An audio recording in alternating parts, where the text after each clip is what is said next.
Hello, my name is Mark Roberts. I'm an economist, senior economist at the World Bank. I'd like to invite the organizers of the Geo4Dev Symposium for inviting me to give this presentation today. And the title of my presentation is When the Lights Go Out, Tracking Economic Activity in Response to the COVID-19 Crisis Using Nighttime Lights, the case of Morocco. And this is work that we've been undertaking at the World Bank as part of our Territorial Development Global Solutions Group. And the work has two objectives. The first objective is to provide near real-time monitoring of the evolution of economic activity in Morocco in response to the COVID-19 shock. And so we're interested in seeing how economic activity has been unfolding in response to the shock itself and the associated both public health and economic policy responses.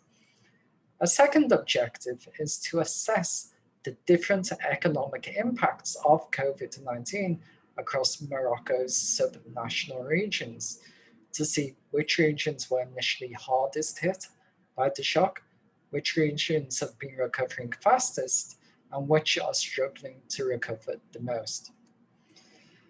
Now, the difficulty in performing near real-time monitoring of economic activity is the lack of official statistics that are available to allow us to do this.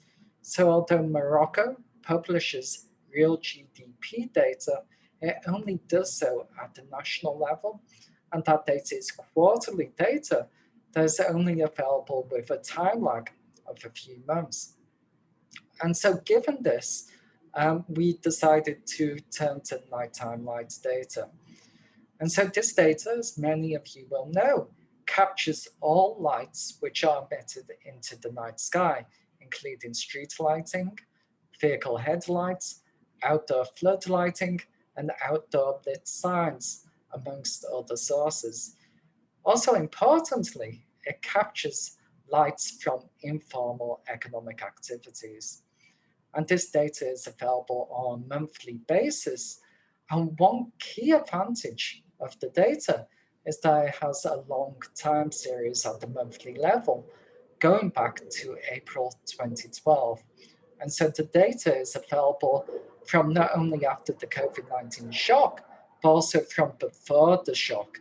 And this allows us to estimate the long-term growth paths of nighttime lights at both the national and the subnational levels, which provides a baseline against which we can assess the impacts of the COVID-19 shock. Other advantage of the long time series of nighttime lights data is that it allows us to establish at the national level the correlation of movements in nighttime lights with movements in real GDP at the quarterly level for Morocco. And so this helps us to verify that the nighttime lights can be used as a good proxy measure for movements in real economic activity for Morocco at higher frequencies and also at the subnational level. Now, nighttime lights have become a widely accepted proxy measure of economic activity, in particular since the publication of a seminal American Economic Review paper by Vernon Henderson, Adam Storigard, and David Weil in 2012. Subsequent to this, the nighttime lights data have been used to study the impacts of such major shocks as the impact of India's demonetization process on its subnational regions, in particular on its states. Even more recently, Chris Elvidge and co-authors have showed that there's been a dimming of nighttime lights in various cities around the world associated with the imposition of COVID-19 lockdowns for those cities. Nevertheless, the question arises in the specific case of Morocco. Can fluctuations in nighttime lights track fluctuations in real economic activity? And so to answer this question, we used a quarterly series of real GDP data for Morocco at the national level and correlated with movements in nighttime lights at the quarterly level for Morocco at the national level. And we see that when we do this using the publicly available data for download, then there's actually no correlation between fluctuations in real GDP and fluctuations in nighttime lights.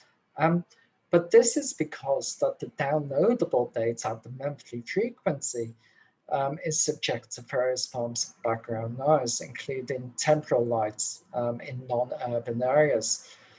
And we find that once we clean out this background noise from the data using various methods, then we do get a very strong, statistically significant correlation between fluctuations in nighttime lights and fluctuations in real GDP at the quarterly level for Morocco overall.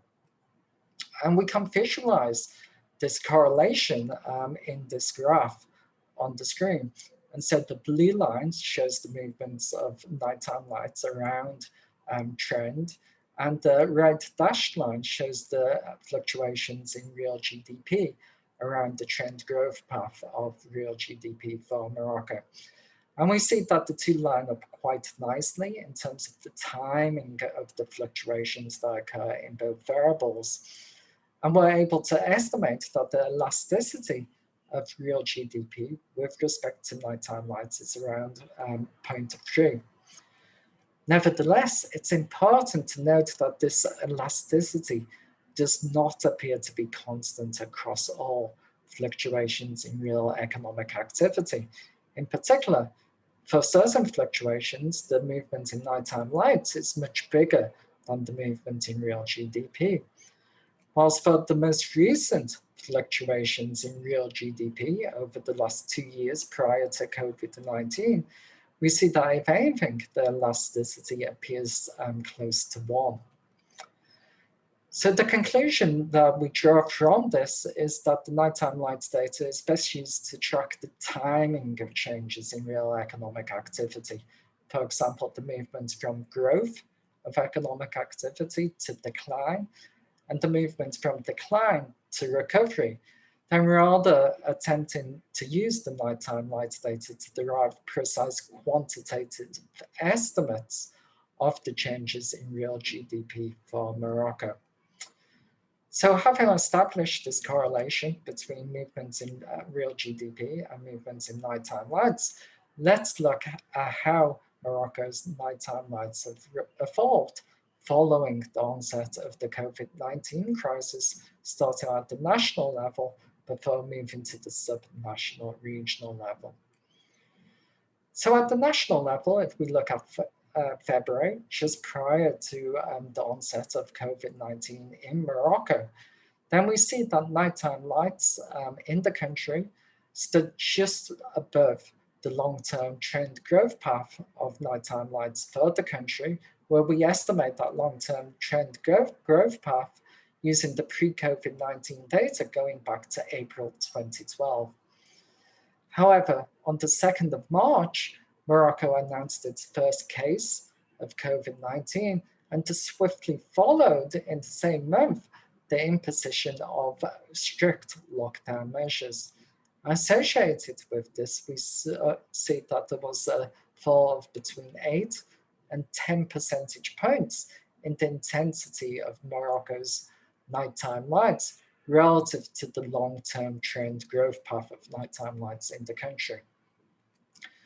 And this left Morocco from a position where in February it was above its long-term trend growth path of nighttime lights to being considerably below in March.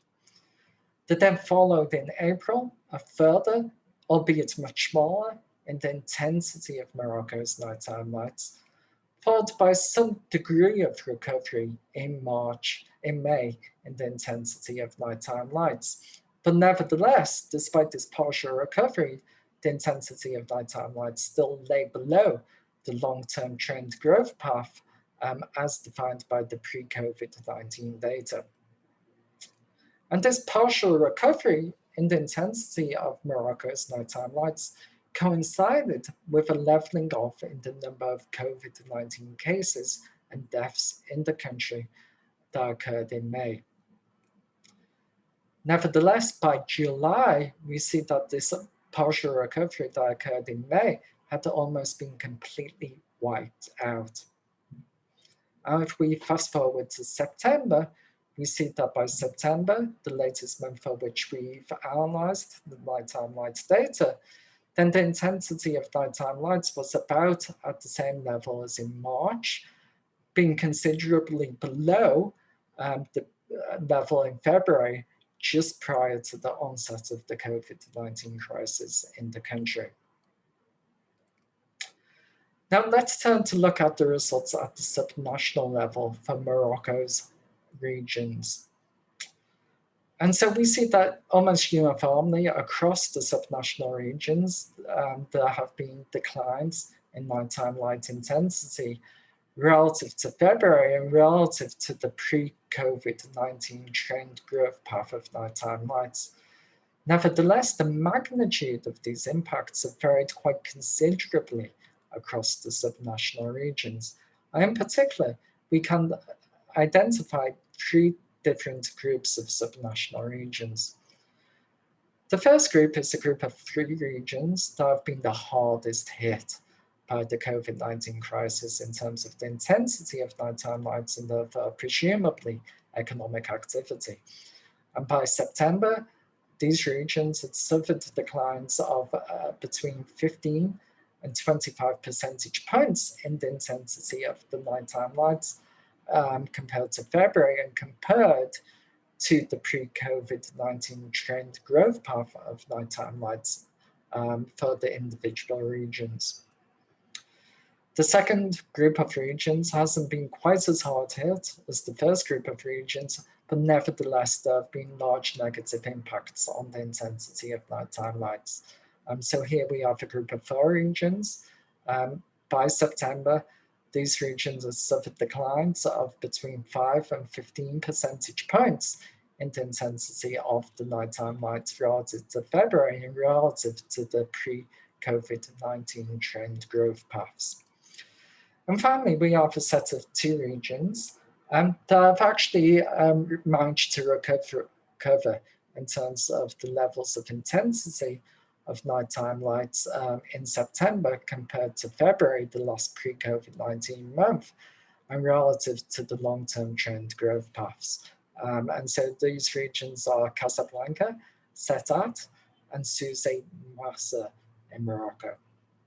So to conclude, we've shown that nighttime lights do show promise in being able to track changes in real economic activity for Morocco at both the national and subnational level.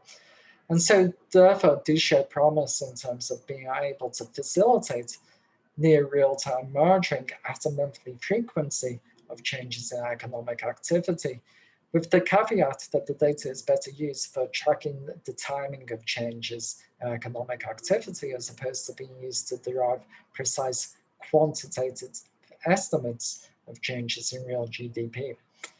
Now, in terms of next steps, we can think of extending this analysis down to the level of individual cities, given the granularity of the nighttime lights data, as well as relating the trajectories of different subnational regions to conditions in those regions, for example, the economic structures of those regions and the demographic structures, among other things. Okay, so thank you very much for listening to this presentation, and I hope that you found the insights provided useful.